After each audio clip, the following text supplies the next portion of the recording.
Hello, I'm Garry Stevens, and welcome to the History in the Bible podcast. All the history, in all the books, in all the Bibles.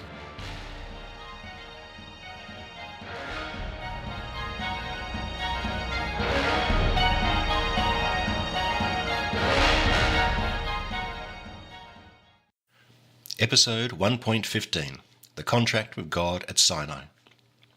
First, a shout out to listener Amir, who is trying his best to improve my Hebrew pronunciation. I'll keep working on it, Amir, but those gutturals hurt my throat.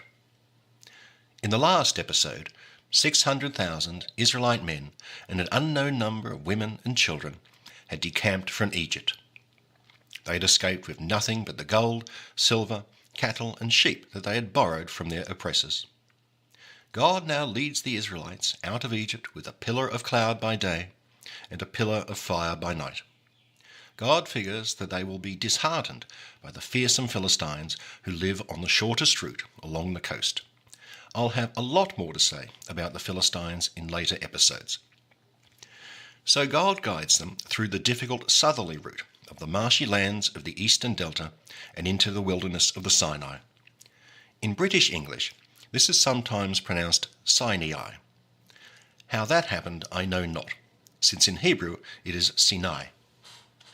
The Israelites arrive at a sea. In any movie you care to name, this is taken to be the Red Sea, the sea lying between Africa and Arabia. This is an exact translation of the ancient Greek name for that body of water, Erythra Thalassa. The New American Bible still uses the term Red Sea, following the Greek Septuagint. But in Hebrew, the term is Yam Suf, Sea of Reeds. And so it is translated in the Jewish Study Bible and the Schocken Bible. There is endless debate about whether the Sea of Reeds is the same as the Red Sea, or just some marshy passage, a debate I will not get into.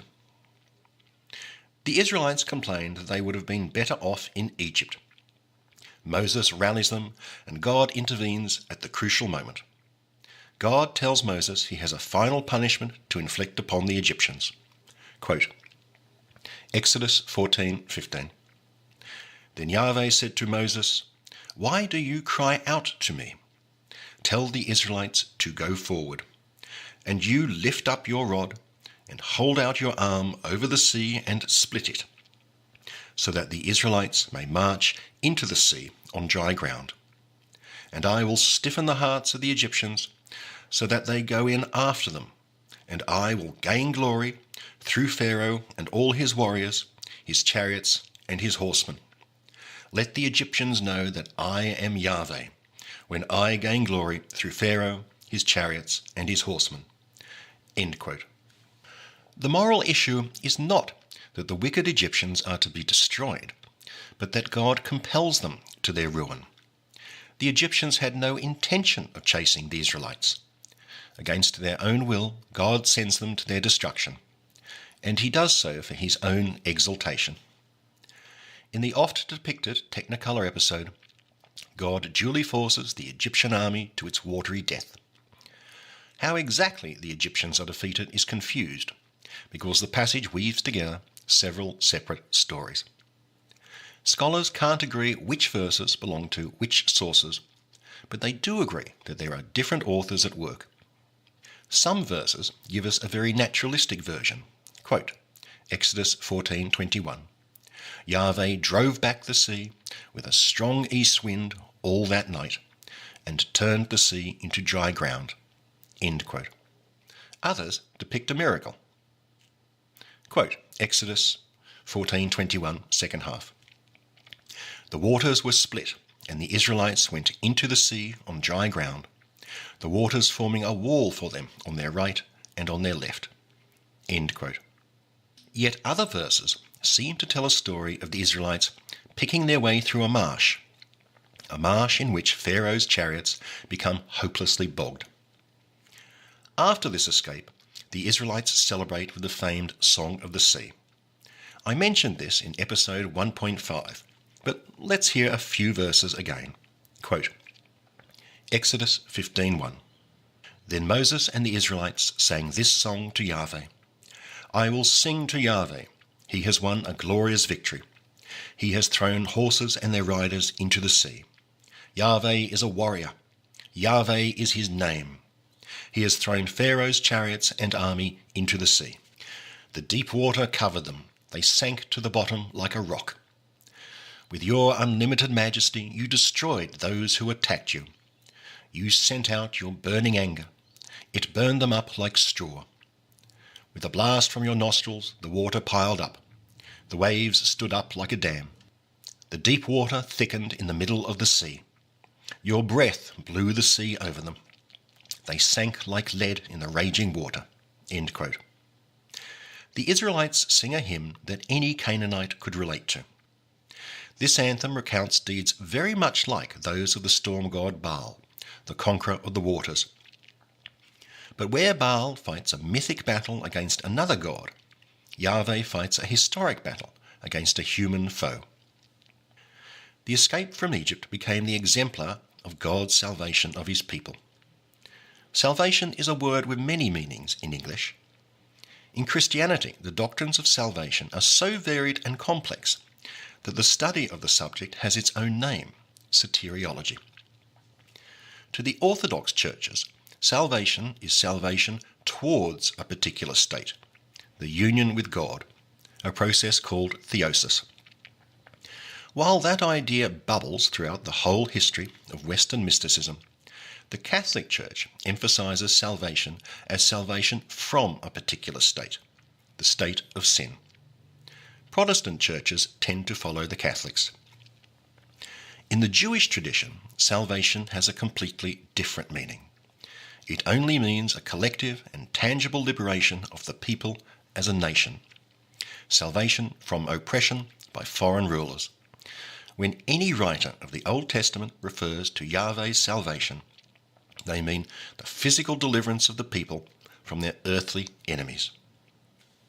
Chapters 15 to 18 of Exodus relate the journey of the Israelites into Sinai, carefully noting each place that they passed through. Archaeologists have been unable to identify any of the locations mentioned. With the Egyptian threat neutralized, the Israelites turn to kvetching. They complain about water. They complain about food. They complain about water again. Each time God patiently provides a solution. Water from rocks, manna from heaven, quails in their multitudes. I'm not sure what happened to all the cattle and sheep that the Israelites took with them 3 chapters before. The narrative is abruptly interrupted by 2 interludes. In the first, the Amalekites attack the Israelites. Quote, Exodus 17:8. Amalek came and fought with Israel.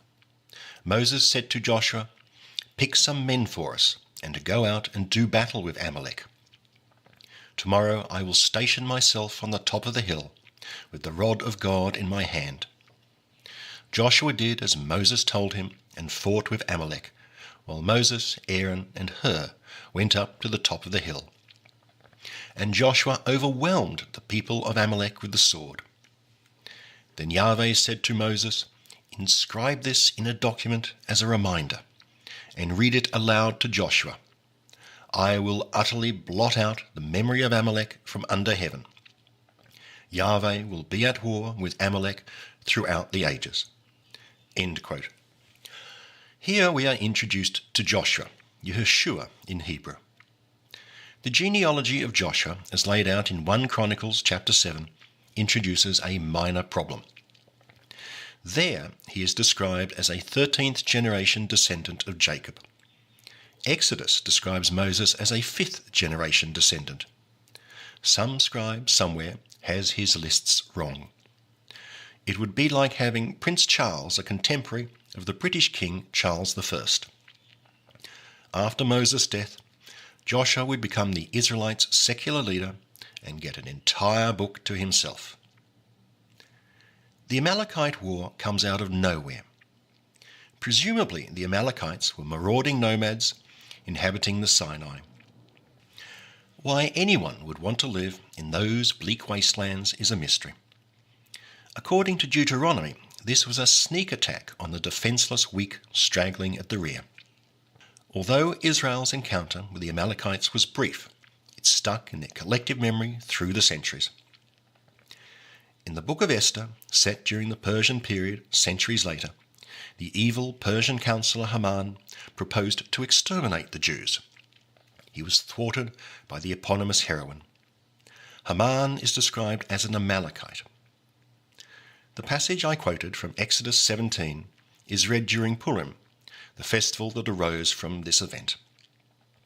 On Shabbat Zakor, the Sabbath before Purim, Jews read this portion of Deuteronomy, quote, "Remember what Amalek did to you on your journey after you left Egypt, how, undeterred by fear of God, he surprised you on the march, when you were famished and weary, and cut down all the stragglers in your rear.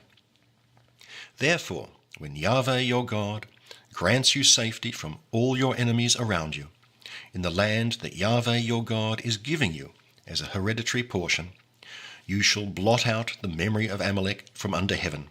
Do not forget." End quote. Like most Christian services, Jewish services have two readings for their holy day. The second, for the Shabbat Zakor, is from Samuel.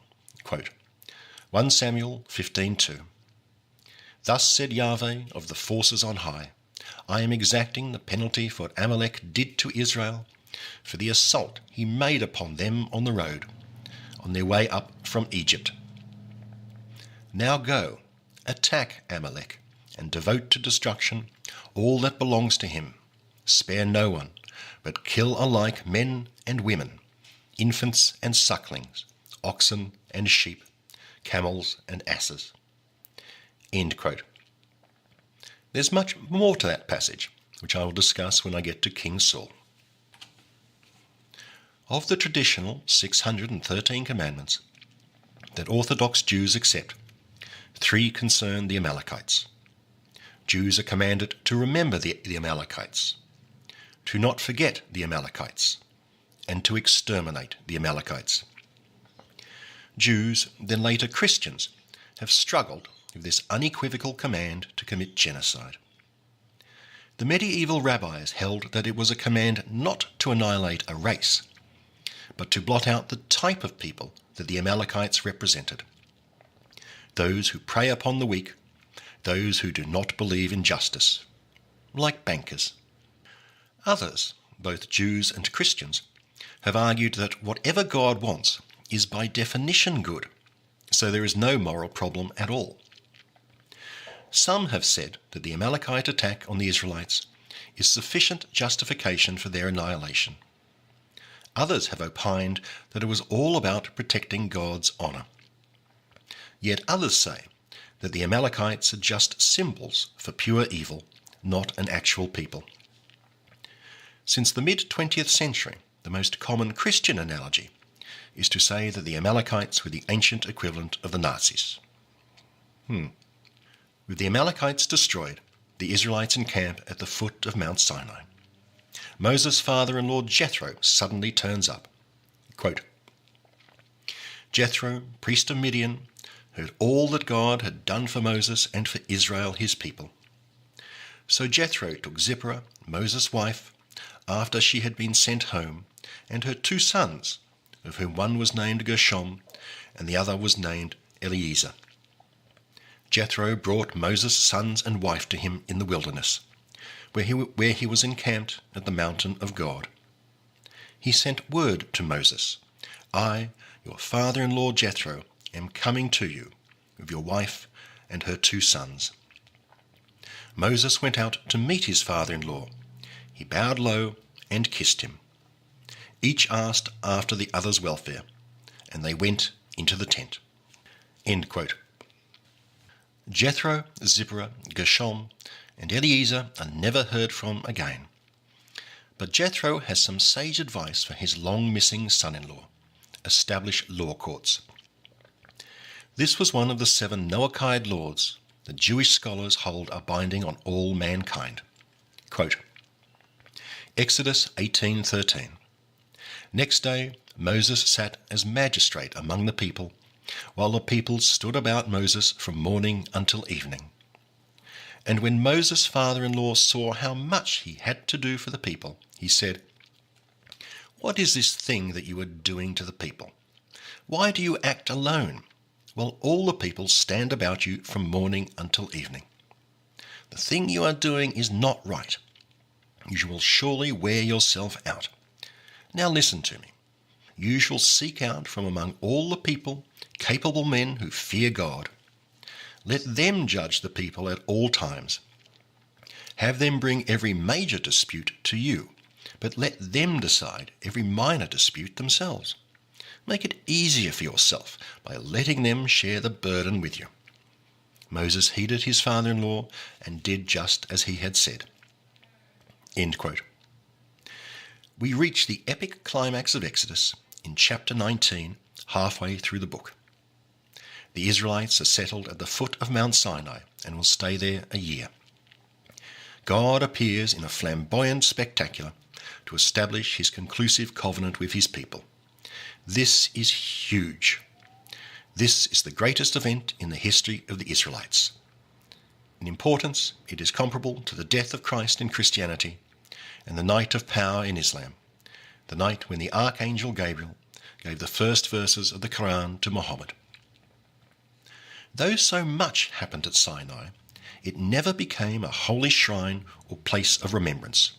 Shechem, Bethel, and many others, but Sinai, no.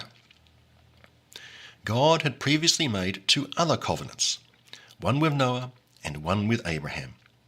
But those earlier gifts were simply bestowed. Humans were the passive recipients. This is something new. Quote, Exodus 19:2b. There Israel encamped opposite the mountain, and Moses went up to God. Yahweh called to him from the mountain, saying, "Thus shall you say to the house of Jacob, and declare to the children of Israel, you have seen what I did to the Egyptians, how I bore you on eagle's wings and brought you to me. Now then, if you will obey me faithfully and keep my covenant, you shall be my treasured possession among all the peoples. Indeed, all the earth is mine, but you shall be to me a kingdom of priests and a holy nation." Moses came and summoned the elders of the people and put before them all that Yahweh had commanded him. All the people answered as one, saying, "All that Yahweh has spoken we will do." And Moses brought back the people's words to Yahweh. End quote. The Mosaic contract is very different to the covenants with the patriarchs. In those, God acted unilaterally and imposed no conditions. The covenant that God now makes with Moses is bilateral and conditional. It imposes specific obligations and in return promises to Israel an especially close relationship with God. Later Jewish tradition converted this from a promise to a responsibility, requiring the entire Jewish people to serve as priests, bringing knowledge of God to the world. This pact with the Israelites closely resembles the suzerainty treaties that the Hittites made in the Middle Bronze Age, from 1550 to 1200 BC, the traditional period of the Exodus. It is also similar to Assyrian suzerainty treaties made much later, long after the Hittites were gone, during the heyday of the 2 Israelite kingdoms in the 8th century Iron Age. Suzerainty treaties were the contracts that those 2 great powers made with their vassals. They typically contained 6 elements. First, the suzerain identifies himself. Then, the treaty gives a historical prologue. Third, the suzerain imposes a set of requirements and conditions. Fourth, the parties make some arrangement to publish or store the treaty. Fifth, the gods are called upon to witness the treaty. Finally, most treaties included a list of blessings for the party who obeys and curses against the party who does not. All these elements appear at various places in the covenants from Exodus to Deuteronomy. I'll go into more detail when I discuss Deuteronomy in later episodes. But I get ahead of myself. Let's return to Exodus 19, where God manifests himself to the Israelites. The account of God's appearance in chapters 19 to 24 is difficult to follow. It is a compendium of several different versions that differ as to the nature of the event and what was communicated to the people. The basics are straightforward. God appears to the Israelites, he offers them a treaty, and the Israelites accept it. But all the details are disputed. The actual appearance, the theophany, is terrifying. Quote, Exodus 19:16. On the third day, as morning dawned, there was thunder and lightning, and a dense cloud upon the mountain, and a very loud blast of the horn. And all the people who were in the camp trembled. Moses led the people out of the camp toward God, and they took their places at the foot of the mountain. Now Mount Sinai was all in smoke, for Yahweh had come down upon it in fire. The smoke rose like the smoke of a kiln, and the whole mountain trembled violently. The blare of the horn grew louder and louder.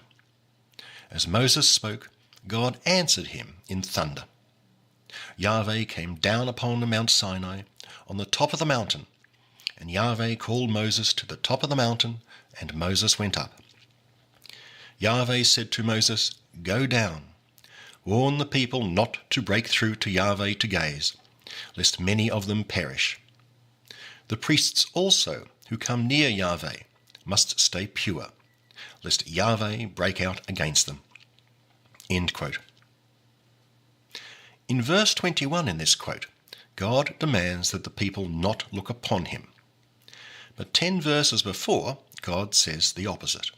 Quote, Exodus 19:11.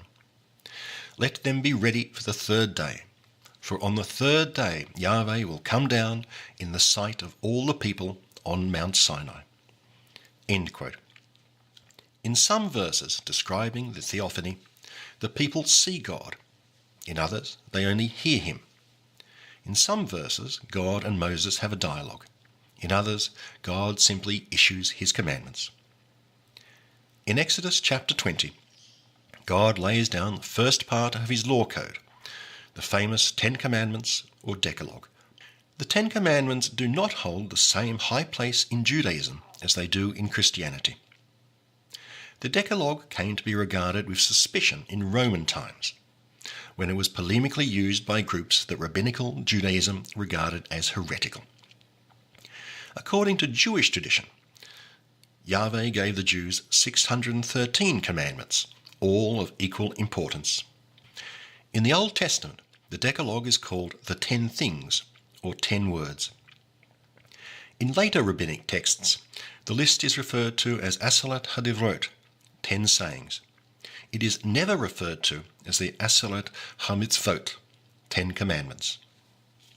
In Judaism, the 10 sayings are viewed more as categories into which the other 603 commandments may be grouped into. The commandments are recounted 3 times in the Old Testament. 2 lists are very similar, in Exodus chapter 20 and again in Deuteronomy chapter 5. Neither of these is referred to as the 10 words or commandments. That honour goes to the version in Exodus 34. I'll get to that soon. Jews, sundry Protestants, Orthodox and Catholics each have different versions of the commandments, varying by how they splice the text. The list you are familiar with is probably that of the majority of Protestant denominations. Modern Jews follow the division laid down in the great compendium, the Talmud. In that tradition, the first commandment is God's identification, I am Yahweh your God, and the 5th commandment is to honour your parents. Most Protestants and the Orthodox follow the Septuagint's division. In that, the first commandment is to have no other gods, and the 5th is to honour your parents. The Catholics and Lutherans follow St. Augustine's division. In that, the first commandment is to have no other gods and to not make idols. The 5th commandment is to not murder. I have a great table on my site, www.historyinthebible.com, that explains the differences. Whether it is accounted the first or second commandment, the prohibition against having other gods presupposes that other gods exist. It simply directs the Israelites not to worship any of those other gods. The Israelites respond to God's offer with wholehearted acceptance. Quote, Exodus 20:15. All the people witnessed the thunder and lightning, the blare of the horn, and the mountain smoking. And when the people saw it, they fell back and stood at a distance. You speak to us, they said to Moses, and we will obey. But let not God speak to us, lest we die. Moses answered the people, Be not afraid, for God has come only in order to test you, and in order that the fear of him may be ever with you, so that you do not go astray. So the people remained at a distance, while Moses approached the thick cloud where God was. End quote. This passage was later interpreted as affirming Moses' office and authority. It also justified why God would henceforth speak to the people only through individual prophets. Nevermore would God drop round to a backyard lamb barbecue for a chat with the neighbours. With the covenant accepted by the people, God moves into high gear and delivers another 3 chapters of laws. These are known as the Book of the Covenant. They resemble other known Bronze Age law codes. You won't find any of these laws mentioned in the movies about Moses. God starts with the proper way to worship him. Quote, Exodus 20:21. Make for me a slaughter site of earth, and sacrifice on it your burnt offerings and your sacrifices of well-being, your sheep and your oxen. In every place where I cause my name to be mentioned, I will come to you and bless you. And if you make for me a slaughter site of stones, do not build it of hewn stones, for by wielding your tool upon them you have profaned them. Do not ascend my slaughter site by steps, that your nakedness may not be exposed upon it. End quote. I suppose that says something about underwear usage amongst the ancient Israelites, but let's not dwell on that. Exodus continues with laws of slaves. How long a Hebrew slave must serve his master, who owns a slave's wife and children, what happens to a woman who was sold into slavery by her own father. It is rather dispiriting that slavery was so fundamental to Israelite society that the slavery laws are the first that God mandates after the laws regulating worship. Many commentators recoil from the word slave and substitute words such as serf or indentured servant, but there is little hiding the reality. Many of the laws require the death penalty: insulting your parents, striking a parent, kidnapping. One controversial regulation is this. Quote, Exodus 21:22. When men fight, and one of them pushes a pregnant woman and a miscarriage results, but no other damage ensues, the one responsible shall be fined according as the woman's husband may exact from him, the payment to be based on reckoning. But if other damage ensues, the penalty shall be life for life, eye for eye, tooth for tooth, hand for hand, foot for foot, burn for burn, wound for wound, bruise for bruise. End quote.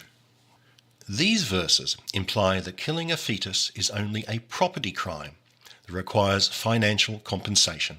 It is not murder.